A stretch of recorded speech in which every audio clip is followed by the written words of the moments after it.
Before we get into this video, I want to throw a quick disclaimer out there. If you plan to be an anime only watcher for Vinland Saga, or if you aren't caught up to the manga as of chapter 170, then I suggest turning off this video until you have done so, due to, well, spoiler reasons. I enjoyed the Vinland Saga anime a good amount while it was airing, so much so that I really wanted to read the manga and see what the possible next season would have in store for me. Now I find it hard to believe, but little did I know that I would end up reading one of my all-time favorite manga arcs to date, which is honestly crazy because the prologue arc was amazing in manga form and already in anime form.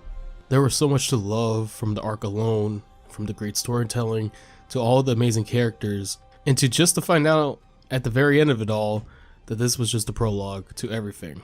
I was just speechless, to say the least. However, the name of the arc that I'm going to be talking about, as if the title of the video doesn't give it away at all, is the Farmland arc, but is also referred to as the Slave arc. This arc takes what I loved from the prologue arc and just expands on it tenfold, and is just a masterful piece of fiction to read. There are a lot of different reasons why I love this arc, and why I think it's one of the best arcs out there that I've read. However, the main reason as to why I truly adore and love this arc overall involves Thorfinn. Thorfinn is pretty broken due to Askeladd's death. However, when we see him in the Farmland arc again, we see how much of a broken down person he's become. There is no life in him whatsoever, and he's basically a walking husk at this point in time. Nothing seems to faze him at all. This is easily shown to us within the first few chapters of this arc as well. When the other workers bring him and Einar food, or what's left of the food, Einar of course is upset with how little they are getting for the amount of work they are doing. And you would think Thorfinn would also be upset as well, considering what we know about him up until this point in time, and how he's acted. However, what he does next really is an eye-opener. He thanks them and tells them they are grateful for the food. A complete 180 of the Thorfinn that we have seen in the prologue. But this goes to show how much life has been sucked out of him. He's more broken now than he was in the prologue arc, and at times it's really hard to see him like this. Even the nightmares he has are sad to see him go through. Because yes, he should remember all the people's lives he's taken, both warriors and innocents alike. However, you can see little spots of sadness and hatred for himself for what he has done to these people. At this point, it feels like Thorfinn feels and wants to be dead because he's lost his will to live, his purpose, and maybe he feels it would bring closure for all the things he has done. However, when he encounters Snake, this somewhat changes. Snake could have landed a fatal blow on Thorfinn.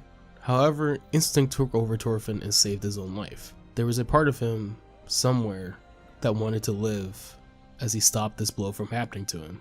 After this, something inside Thorfinn wakes up, and with the help of Einar, Thorfinn begins to set out and aim for something that will bring meaning to both himself and others.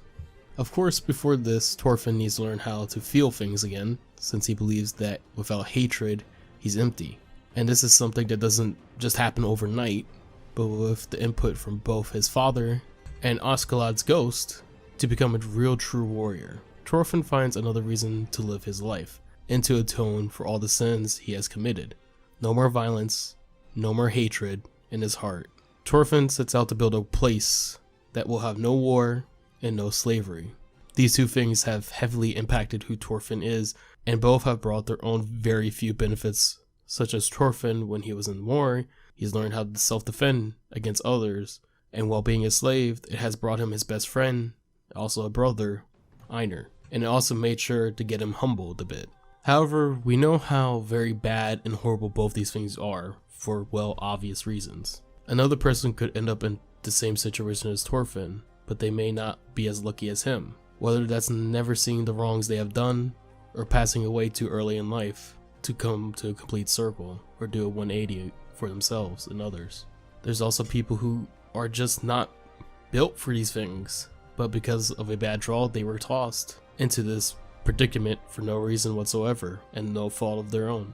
This haven Thorfinn wants to build is amazing from both a reader standpoint and from characters in the story as well, and is really admirable to say the least. But there are a few issues with this plan. Besides the money issue that is talked about in the next arc or so, there's also the big issue of Thorfinn, the person in charge of this.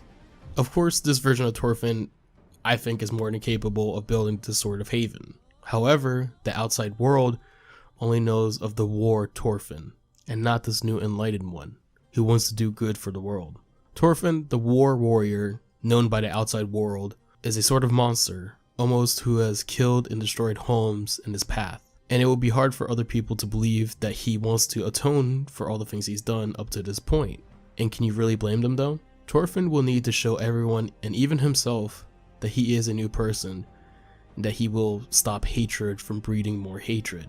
Is this job impossible? No. However, only a real warrior will be able to do this.